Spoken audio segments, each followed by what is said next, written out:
You're such a failure. You won't make it anywhere. I left my job and moved back in with my folks.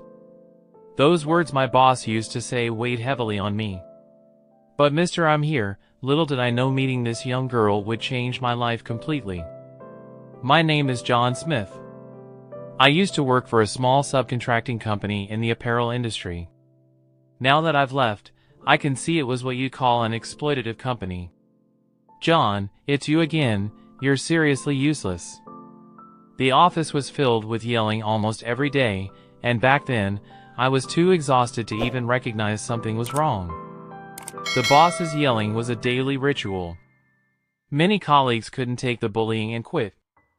You can't do anything right. There are plenty of people who could take your place. If you can't handle the work for the pay, just quit. Those words from my boss hurt, but quitting wasn't an option. I lost my mom to illness when I was a kid, and since then, my dad raised me all by himself. He was a carpenter, doing housework he was not used to as well as physical labor. Despite his struggles, he still managed to send me to college. However, his years of hard work meant he couldn't work as much these past few years. I wanted to stand on my own 2 feet quickly and ease his worries, so I took the job at this company. Ideally, I wanted to work close to my hometown, but job opportunities were scarce, so I ended up moving to New York City. I sent my dad some money every month, though it wasn't much. But my life as a working man didn't go smoothly. Being clumsy, I kept messing up at work, and every time my boss would yell at me. There were a few good people among my colleagues, but they didn't really help, probably scared of becoming targets of his anger. Worn out from work and in a new city, there was no way I could make friends or find a girlfriend. I felt lonelier each day, but I couldn't let my dad worry, so I never told him how bad work was. John, stop sending me money every month. Don't worry about me. I've saved enough to get by, my dad would say on the phone. I'm doing fine here, but you, Pops, you're not young anymore. Take it easy. I tried to put on a brave face, but I wasn't sure if I was pulling it off. John, if things are too hard, you can always come back home. My dad didn't say it outright, but maybe he sensed something. I was torn by his kind words, but I couldn't just rely on him. I had to pull myself together. That's what I thought until that huge mistake. One time, a client complained about a product we delivered. It was about handkerchiefs with embroidery. The design was all wrong. John, what on earth have you done? This is serious, my boss glared at me. Our client, Modeware, is the biggest clothing manufacturer in the country. Though they have most of their production bases overseas, the president took a liking to our company's quality and has been placing orders for hand towels with us for years. I'm going to apologize to them with my boss. This is unacceptable, Brian said. These are unsellable. As soon as we were let into the room, an enraged representative approached us. I'm deeply sorry. Come on, this is on you. Apologize sincerely. Yeah, I did it. My boss grabbed my head and forced me to bow. I am terribly sorry. It was my carelessness. We will take prompt action. We are already arranging to reproduce the items and will redeliver within this month. I'm truly sorry for the trouble caused. I apologize desperately. I screwed up. This mistake is huge. Then the president of Modeware, who had been silent, spoke for the first time. Well, we have had a long relationship with your company, so I'll let it slide just this once. Let me know when you're ready to deliver again, but please dispose of the products with the wrong design yourselves. The small-statured man who exuded the dignity of a president said this while looking straight at us. My boss looked immensely relieved at his words. Thank you very much. Yes, of course. I'm terribly sorry for the trouble. John, make sure you handle the disposal later. Yes, sir. Thanks to the goodwill of the client's president, we were saved from disaster, but my boss's anger didn't subside. Back at the office, my boss called me in. John, you're fired. What? You're fired. All you do is cause trouble for the company. There's no reason to keep someone like you around. You have to take responsibility. Wait a minute. I'll get it together, I promise. No, the decision's been made. You're not cut out for this kind of work. See ya. Oh, Will. No way. But there was nothing I could do. I was indeed a worthless newbie, and there was nothing to do but accept it. I left the company, carrying several boxes full of handkerchiefs to be disposed of. Things got tough after that. There were no companies willing to hire someone who lost their job in their first year. Getting another job was a long shot. I applied to any job opening I could find while working part-time to earn a living. I barely made ends meet, but my savings quickly ran out, and eventually, my mental health took a hit. I couldn't send money to my dad anymore, and sensing something was wrong, he made me move back to his home. I was filled with a sense of powerlessness and frustration.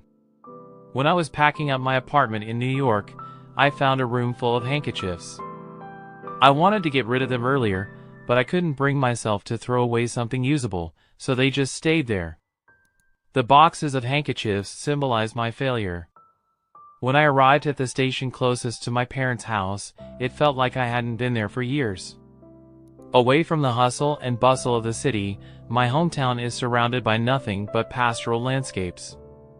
The leisurely pace of time in the place I was born was such a relief for me at that moment. Feeling like I was constantly chasing something, I took a deep breath. As I started to walk toward my parents' house, I saw a 10-year-old girl lying in the middle of the road. There was a bike toppled over next to her. It seemed like she had a spill after her tires caught on the gravel road. The girl had hurt her leg, and I could see blood soaking into her skirt. Alarmed, I ran over. "Are you all right, darling?" I pulled a water bottle from my bag and rinsed the cut. She grimaced for a moment, maybe because it stung, but she gritted her teeth and didn't shed a tear. But the bleeding wouldn't stop, and darn, I didn't have any band-aids on me. Well, shoot. I got it. I had an idea and took a handkerchief from my bag and wrapped it around the wound. This should do for now. Good thing it's not too deep. Thank you, but your handkerchief has blood on it now. I need to make it right, she said in a small voice. Don't you worry about that, sweetheart. It's all good. Funny enough, I never thought this handkerchief would come in handy like this. I gave a wry smile. By the way, were you on your way to school? She shook her head. Come to think of it, it was too late in the day for school, and upon a closer look, I didn't recognize the school uniform she was wearing. We only had one elementary school around here, and they didn't have uniforms. Where in the world did this little lady come from? Where's your mom or dad? As soon as I asked, the tears she had held back started flowing. I want to go to the hospital. I want to see my mommy. Hospital? I was taken aback, but I waited until she calmed down to ask her what happened. She tried her best to explain. Turns out she goes to an elementary school in New York City, but her mom got sick and was admitted to a hospital here where her mom's family is from. She's living with her dad now, but he's always at work before dawn and comes back home late. She can barely visit her mom on weekends, and she's been feeling really lonely. Wanting to see her mom so badly, she snuck out of the house and was on her way to the hospital. What surprised me was that she had pedaled her bike over 12 miles to get here. A girl of about 10 years old had made her way here all by herself on a bicycle since the morning. She didn't know her dad's contact info when I asked. I was worried about leaving her like this, but luckily, the hospital her mom was in was nearby, so I decided to take her there. Since I lost my own mom back in the day, the little girl's actions really tugged at my heartstrings. I could tell she was really freaked out.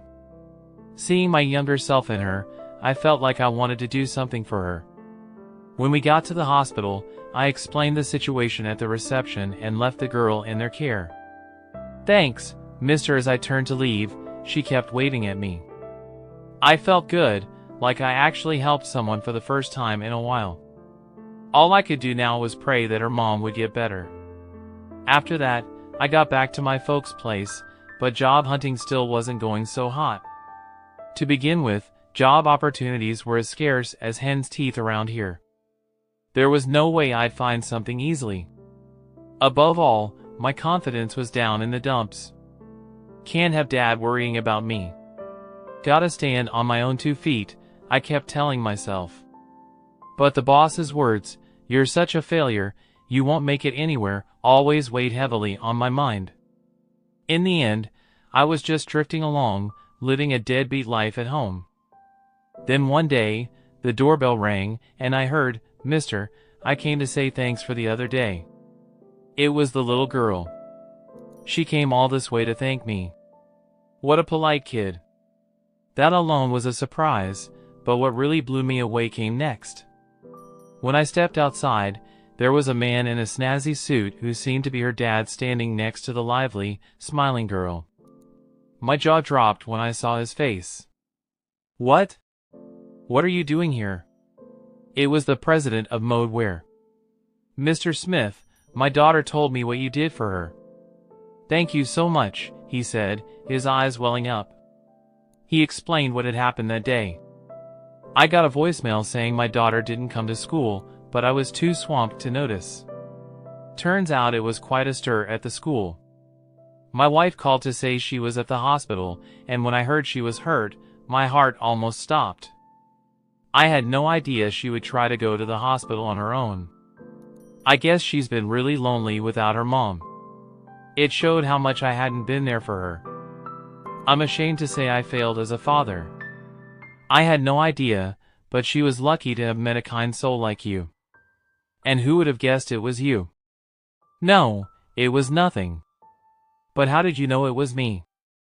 I heard the name you left at the hospital reception. Plus, the handkerchief you bandaged her with, right? I recognized it as one of our products, but the design was wrong, and that's when it clicked. I reached out to the company you worked at, but they said you'd quit. I laid it all out for him. I see. I had no idea. I'm sorry for any inconvenience I may have caused. To be honest, I hadn't given it much thought since. It's water under the bridge. But hey, I want to thank you. And if you're looking for a job, how about coming to work with us? I couldn't possibly take a job for something so trivial, I declined. No, that's not all. Truth be told, I've thought highly of you for a while now. We've been doing business with your company for ages, but I was always fed up with that Brian fella. I thought he was too hard on his subordinates. The buck should have stopped with him. He's the boss. Normally, you double-check things. He's the one who slacked off. But you were honest. You owned up to your mistake and thought about how to make things right. People who can turn their failures into something positive will accomplish great things down the line. Who would have thought someone would think that way about me? It felt like, for the first time since becoming a working adult, someone acknowledged me. So now I'm employed at Modeware. The atmosphere in the office is great, and I can work comfortably. I moved into the company dorm in New York and started sending money back to my dad. I couldn't be more grateful to the president. The little girl began to visit the company dorm occasionally. Hey, big bro, I'm here. She seems to have grown a little taller. She took a real shine to you. She even talks about marrying you one day. I wouldn't have any complaints if that happened, the president says with a laugh. Oh no, that's way too gracious of you, I say with a wry smile. By the way, the girl's mom is out of the hospital, and the little girl doesn't seem lonely anymore. I'm relieved she didn't end up like I did back in the day. I am overjoyed. The little girl looks at me and beams with a smile. Tied to her backpack, she had that handkerchief. Don't forget to hit that like button if you enjoyed this video, and if you're curious to see where this journey takes us next, make sure to subscribe and turn on notifications so you won't miss a single update. Your support is what keeps this channel alive and kicking, and every like, comment, and share means the world to us. We've got plenty more stories, insights, and surprises coming your way, so stay tuned for the next video. Thanks for watching, and I'll see you in the next one.